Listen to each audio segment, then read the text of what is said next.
Hello everyone. आज की class में पढ़ने वाले हैं रेशियो प्रोपोर्शन, जिसको हम हिंदी में बोलते हैं अनुपात तथा समानुपात। इसमें मैंने टोटल 4 क्वेश्चन दिया जो काफ़ी ज़्यादा इंपॉर्टेंट है, तो आइए इसको देखते हैं। जैसे कि पहला क्वेश्चन दिया है कि 952 रुपये को ए बी सी में 37:18:13 के अनुपात में विभक्त कीजिए। ठीक है, मतलब इस क्वेश्चन में बोला है कि 37, 18 और 13 को इन तीनों में विभक्त कीजिए कि मतलब ए और बी और सी का कितना अनुपात आएगा। ठीक है, तो देखिए इसको बहुत ईजी तरीके से सॉल्व करते हैं। ठीक है,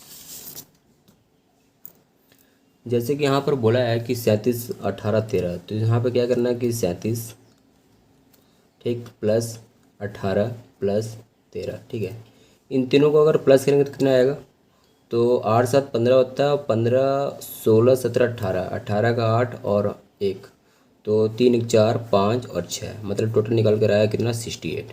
ये निकल कर आया 68। ठीक है, अब 68 को क्या करना है कि 952 रुपये में डिवाइड कर देना है इसको। ठीक है, तो यहाँ पर अगर हम 952 में अगर इसको हम डिवाइड कर दें 68 को, तो क्या निकल कर आ जाएगा। और देखिए पहले इसको 2 3 कितना होता है, 6 होता है, 2 चौके 8 होता है, 2 चौके 8 और 1 और 5, 2 7 14, 1 2 6 12। ठीक है, तो 17 दूना 34 होता है। ठीक, 2 दूना 4, 2 3 6 और 2 8 16, 238। ठीक, ये निकल कर आया। यहाँ पर इसको हम लोग गुणा भाग देते हैं। ठीक है, 17 में 238 से 17 एकम 17 होता है, 18 19 20 21 22 23, 6 और 8, 17 एकम 34 51 17 चौका 68, कितना निकल कर आया 14। ठीक है, तो ये देखिए इसको अगर हम पूरा कट करेंगे तो ये निकल कर हमारा आएगा कितना 14 निकल कर आएगा। ठीक है, ये निकल कर आया 14। ठीक, अब यहाँ पर लास्ट में क्वेश्चन में बोला था कि अनुपात में विभक्त कीजिए, तो अनुपात में विभक्त करने का मतलब ये होगा कि ए ये हुआ, बी हुआ और सी हुआ। ठीक है, तो ए बी और सी, तो ए का अनुपात कितना दिया था 37 दिया था, बी का अनुपात कितना दिया था 18 दिया था, और सी का कितना दिया था 13 दिया हुआ था। एग्जाम में आपसे क्या बोलता है कि सी का बताओ, तो बी का बताओ, तो ए का बताओ। ठीक है, यहाँ पर तीनों का बोला है, तो अगर हम तीनों का समझ जाएंगे तो एक का निकालना तो हमारे लिए वैसे भी ईजी हो जाएगा। ठीक है, तो इसमें क्या करेंगे 14 में सबसे गुणा कर देंगे। ठीक, वीडियो थोड़ा लंबा हो जाएगा, तो 7 चौक 28, 2 8 8 और 2, 4 दूनी 12 13 14। ठीक, 7 एकम 7 और 3 एकम 3 8, 7 7 4 11, 3 1 4 और 1 5, ये निकल कर आपका आया 518। ठीक, 18 में अगर हम 14 से गुणा करते हैं तो 8 चौका 32, 2 और 3 और 4 एकम 4 5 6 7। ठीक, 8 एकम 8, 1 कम 1 2, 8 7 15 और 1 1 2, 252 आया ये आपका। ये आपका 252। अगर हम 14 में अगर 13 से गुणा करें, 4 3 1 12, 1 2 2 और 1 3 एकम 3 1 4, 4 एकम 4, 1 कम 1 2, 4 4 8, 182 आपका निकल कर आया 182। तो हमसे क्वेश्चन में जो पूछा था कि ए बी सी का अनुपात कितना होगा, ए बी सी का भाग कितना होगा, तो 518 होगा ए का, बी का कितना होगा 252 होगा, और सी का कितना होगा 182। अगर हमको निकालने पर अगर तीनों को प्लस करने पर अगर 952 आता है तो आंसर हमारा सही है, अगर 952 नहीं आता है तो हमारा आंसर रॉन्ग होगा। ठीक है, तो आप इन तीनों को प्लस करके देखिए, अगर 952 आता है तो दिस इज राइट आंसर। ठीक है, इस इसमें मैंने वो ऑप्शन नहीं लिया। ठीक है, आपको ध्यान देना इसमें। क्वेश्चन नंबर 2 देखते हैं। ए इक्वल टू बी बटे 3 तथा बी इक्वल टू सी बटे 2 हो तो ए बी सी क्या होगा। ये भी बहुत ही ज़्यादा जी क्वेश्चन है। ठीक है, तो यहाँ पर पूछा है कि ए इक्वल टू बी बटे 3, ठीक, बी इक्वल टू सी बटे 2, तो यहाँ पर आपको क्या करना है कि डायरेक्ट यहाँ पर आपको ए बी सी अगर निकालने के लिए बोला हमसे, ठीक है, तो यहाँ पर आपको लिखना है बी की जगह पे 1 लिखना है, 1 लिखो या बी लिखो बात सेम है। ठीक है, तो यहाँ पर 1 लिखा तो ज़्यादा कॉम्फर्ट रहेगा। ठीक है, तो 1/3 हो जाएगा, और यहाँ पर सी बटे 2 दिया हुआ तो यहाँ पर क्या करेंगे 1/2 निकालेंगे, 1/2 लिख देंगे। ठीक है, अब ये हमारा सॉल्व हो जाएगा क्वेश्चन। ठीक, तो अगर हम 1 से 1 में गुणा करेंगे तो कितना आ जाएगा 1 आएगा। ठीक, 3 में अगर 2 से गुणा करेंगे तो कितना आ जाएगा 6 आएगा, और 3 में अगर 1 से गुणा करेंगे तो कितना आ जाएगा 3 एकम 3, मतलब 1:3:6 आएगा। ए बी सी का अनुपात कितना है, ए अनुपात बी अनुपात सी का अनुपात कितना है 1:3:6। अगर ए बी सी आपको निकालना तो कैसे निकालना है, पहले सीधा सीधा गुणा करना है। पहले का अगर गुणा करेंगे तो ए निकलेगा, नीचे वाला का गुणा करेंगे तो सी निकलेगा, और इसको टेढ़ा क्रॉस मल्टीप्लिकेशन करेंगे, अगर क्रॉस करेंगे इसको तो आपका बी निकल जाएगा। ठीक है, तो 136 आपका आंसर आएगा। ठीक, क्वेश्चन नंबर 3 देखते हैं। 0.75 अनुपाते एक्स अनुपात अनुपात 5:8 हो तो एक्स का मान ज्ञात कीजिए। बहुत ही ज़्यादा इजी क्वेश्चन है। ठीक है, तो देखिए इसको कैसे सॉल्व करना है। यहाँ पर बोला है कि 0.75 अनुपाते एक्स, तो यहाँ पर बट्टे में एक्स लिखेंगे। ठीक, ये हो जाएगा आपका। यहाँ पर बोला 5/8, इसको लिख लेंगे। ठीक है, तो पूछा है कि x का मान क्या होगा। तो इस टाइप का अगर क्वेश्चन हो तो इसमें क्या करते हैं कि क्रॉस मल्टीप्लिकेशन करते हैं, हमेशा क्रॉस करते हैं। ठीक है, डायरेक्ट इसको क्रॉस करते हैं। ठीक, क्योंकि हमसे इसमें ए बी सी का मान नहीं पूछा है, हमसे पूछा है कि x का मान क्या होगा। तो इस टाइप के क्वेश्चन में क्या करते हैं कि क्रॉस करते हैं। ठीक है, तो यहाँ पर क्या करना है 0.75 × 8। ठीक, यहाँ पर आपका हो जाएगा 5x, ये हुआ। ठीक है, क्वेश्चन आपका सॉल्व हो गया। ठीक, यहाँ पर लिखेंगे इंटू। यहाँ पर आपको ध्यान में देना है कि 0.75 बोला, मतलब कि डेसिमल के बाद दो संख्या है ना। तो डेसिमल के बाद दो संख्या, तो मैंने आपको क्या बताया था परसेंटेज वाले चैप्टर में कि अगर डेसिमल के बाद अगर दो संख्या है तो क्या लिखेंगे 100 लिखेंगे। डेसिमल के बाद अगर एक संख्या होगी तो क्या लिखेंगे 10 लिखेंगे। तो यहाँ पर डेसिमल के बाद दो संख्या तो क्या करेंगे 100 लिखेंगे। ठीक है, यहाँ पर अगर हम 100 लिखेंगे तो यहाँ पर डेसिमल हट जाएगा। ठीक, अब इसको सॉल्व करते हैं क्वेश्चन को। 8 5 कितना होता है 40 होता है, 4 और 0 0 और 4, 8 7 56, 56 57 58 59 60, ये आपका आएगा 600। ठीक है, आप गुणा करके देख लो अपना। ठीक, कॉपी में ये होगा 600। ठीक है, 100 बचे कितना होता है 500 होता है, ये हमने लिखा 500, x = 500 लिख दिया डायरेक्ट। ठीक, ये हुआ आपका 2 0 से 2 0 कैंसिल हो जाएगा ऊपर नीचे।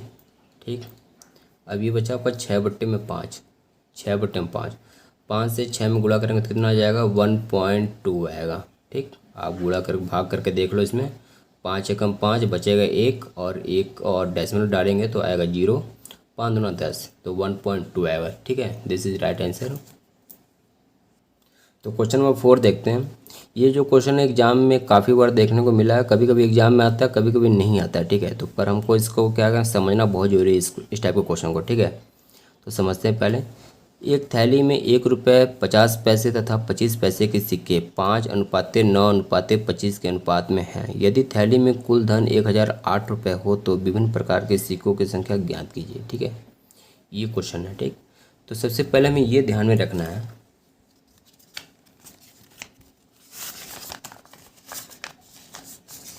सबसे पहले हमें ये ध्यान में देना है कि 1 रुपये में कितने पैसे होते हैं। 1 रुपये में हमारे कितने पैसे होते हैं 100 पैसे होते हैं।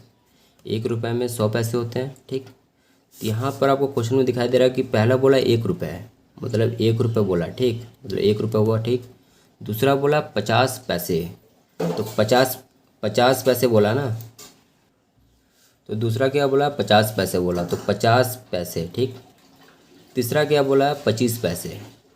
ठीक है, तीसरा बोला 25 पैसे। तो 100 में अगर 50 में कितने से गुणा करेंगे तो 100 आएगा, 2 बार में गुणा करेंगे तो भी तो 100 आएगा, तो मतलब ये 1 रुपये हो जाएगा फिर। ठीक है, अब ये 50 पैसे है, 50 पैसे और लेंगे तभी जाके 1 रुपये होगा। ठीक है, यहाँ पर 25 पैसे हैं, तो 25 पैसे कितने लेंगे, तीसरा बोला 25 पैसे, 25 पैसे को कितने 100 में कितने बार गुणा करेंगे कि 100 आ जाएगा। 25 में कितने बार से कितने में 25 में अगर कितने से गुणा करेंगे कि 100 आ जाए। ठीक है, तो 25 में अगर हम 4 से गुणा करेंगे तो कितना आ जाएगा 100 आएगा। 100 आएगा मतलब 1 रुपये ये भी बन जाएगा। ठीक है, तो ये है 50 पैसे, तो 50 पैसे को 100 में कितने बार गुणा करना 2 बार गुणा करेंगे तभी तो 1 रुपये बनेगा। 25 पैसे को 4 बार अगर गुणा करेंगे तभी जाकर 100 आएगा, तो मतलब 1 रुपये बनेगा। ठीक है, तो ये हमारा सॉल्व हो गया क्वेश्चन। ठीक है, आपको सिर्फ इतना ही समझना था कि 1 रुपये में 100 पैसे होते हैं। 50 पैसे दिया हुआ तो मतलब 50 में कितने बार से गुणा करेंगे कि 100 आएगा, 2 से गुणा करेंगे। 25 पैसे दिया हुआ तो 25 में कितने से गुणा करेंगे कि 100 आ जाए, 4 से गुणा करेंगे। ठीक है, तो ये आपको समझ में आ गया होगा।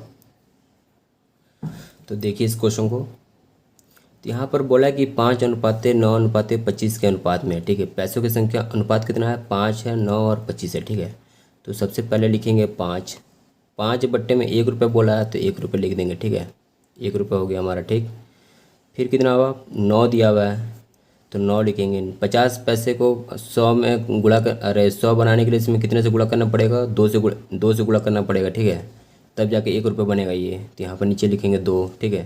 तो कितनी बार में 100 आ रहा है उतना नीचे लिखना है और जितना अनुपात दिया हुआ उसको ऊपर लिखना है, ठीक है। तो यहाँ पर लिखेंगे 25। 25 में 100 से गुणा करने के लिए कितने बार में गुणा करना पड़ेगा? 4 बार में गुणा करना पड़ेगा। तो यहाँ पर लिखेंगे 4। ये हो गया आपका क्वेश्चन सॉल्व, ठीक है। तो 4 और 2 और 1 का फैक्टर कितना होगा? तो यहाँ पर हम निकालते हैं 1, 2 और 4, ठीक है। तो 2 एकम 2 एकम 2, 2 दूना 4, 2 एकम 2, कितना निकल कर आया? 2 2, ठीक है। तो कितना हुआ? 4 आया। तो नीचे वाले का फैक्टर अगर निकालेंगे 4, 2 और 1 का, तो कितना फैक्टर आएगा? 4 आएगा, ठीक है। 1 में अगर 4 से गुणा करेंगे तो कितना होगा? 4 होगा। तो 5 होगा, कितना होता है? 20 होगा आपका, ठीक। ये आपका 20 हुआ, ठीक। फिर 20 हो जाएगा आपका। फिर 2 में 4 से गुणा करने के लिए कितना बार में करना पड़ेगा? 2 दूना 4 होता है। तो 9 दूना कितना हो जाएगा? 18 हो जाएगा आपका, ठीक। ये भी प्लस हो जाएगा आपका, ठीक है। और यहाँ पर 4 एकम 4, तो 25 से कम कितना हो जाएगा? 25, ठीक है। ये आपको निकल गया, ठीक।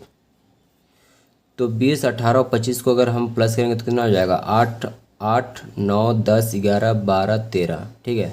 तो 8 5 13 होता है। 13 का 3 हाथ में गया 1 और 2 1 3, 3 2 5 और 5 1 6। टोटल निकल कर आपका 63/4 ये आपका निकल कर आया, ठीक है। तो देखिए आपका क्वेश्चन कैसे सॉल्व हो गया। अब यहाँ पर आगे देखिए, अनुपात में है यदि थैले में कुल धन 1008 रुपये हो तो विभिन्न प्रकार के सिक्कों की संख्या ज्ञात कीजिए। टोटल धन की संख्या कितनी है? 1008 रुपये, ठीक। ये हो गया आपका। तो यहाँ पे क्या करना है कि 1008 इंटू, यहाँ पे से क्रॉस होगा ना, ये 4 तो ऊपर चला जाएगा आपका, 4 ऊपर चला जाएगा, ठीक। तो यहाँ पर नीचे में कितना हो जाएगा? 63 आपका आएगा, ठीक है। तो इसको हम गुणा करते हैं। 1008 में अगर हम 4 से गुणा करें, 8 चौका 32, 3 और 2, 2 और 3, तो ये आपका ऊपर 3 निकल जाएगा। 4 0, 4 एकम 4, ठीक है। 4032/63 आएगा, ठीक। ये आपका निकल गया। अब इसको कट करते हैं। तो दोस्तों यहाँ पर अगर हम 63 से अगर 64 बार में इसको काट दें हम, तो कितना निकल कर आ जाएगा? 4032 निकल कर आएगा, ठीक है। अगर मैं यहाँ पर आपके सामने अगर भाग दूंगा तो वीडियो काफ़ी लंबा हो जाएगा, ठीक है। तो इसलिए मैंने डायरेक्ट भाग दे दिया यहाँ पे। तो 63 में अगर 64 से गुणा करेंगे आप तो 4032 निकल कर आएगा, ठीक। तो ये आपका निकल गया कितना? 64, ठीक है। ये आपका निकला 64 निकल कर आ गया, ठीक। अब यहाँ पर बोला है कि विभिन्न प्रकार के सिक्कों की संख्या क्या होगी, ठीक है। विभिन्न प्रकार के सिक्कों की संख्या निकालना हमें। तो देखिए यहाँ पर पहला क्या अनुपात दिया था? 5 दिया था। दूसरा अनुपात कितना दिया था? 9 दिया था। तीसरा अनुपात कितना दिया था? 25 दिया हुआ था, ठीक है। तो इसमें क्या करना है कि सब में 64 से गुणा कर देना है। अगर हम इसमें सबसे 64 से गुणा कर देंगे तो हमारा सिक्कों की संख्या पता चल जाएगा कि टोटल विभिन्न प्रकार के सिक्कों की संख्या कितनी थी, ठीक है। तो 5 का कितना होता है? 20 होता है। 2 0 0 2 6 5 30 और 31 32। तो आपका निकल गया 320 पहले का। 9 चौका 9 58, 9 चौका 36, 3 और 6 6 और 3 9 54 54 55 56 57, ठीक है। तो ये आपका 576 हुआ। और 64 में अगर हम 25 से गुणा करेंगे, अगर 64 में अगर हम 25 से गुणा करें, 5 चौका 2 0 0 2 6 5 30 31 32, ठीक है। तो 4 दूना 8 हुआ, 6 दूना 12 हो जाएगा, ठीक। 0 8 2 10, 3 2 5 और 1 6। यहाँ पर आपको निकल कर आ गया 1600, ठीक है। तो ये आपका निकला 1600, ठीक। 1600, 576 और 320 ये आपका आंसर है, ठीक है। तो दोस्तों वीडियो अच्छा लगा तो वीडियो को लाइक करना और कमेंट करके आपको बताना है कि वीडियो कैसा लगा आपको, और चैनल को सब्सक्राइब कर देना, ठीक है, जिससे मैं जितनी भी वीडियो को अपलोड करूँगा उसकी नोटिफिकेशन सबसे पहले आपको मिले, ठीक है। Thank you.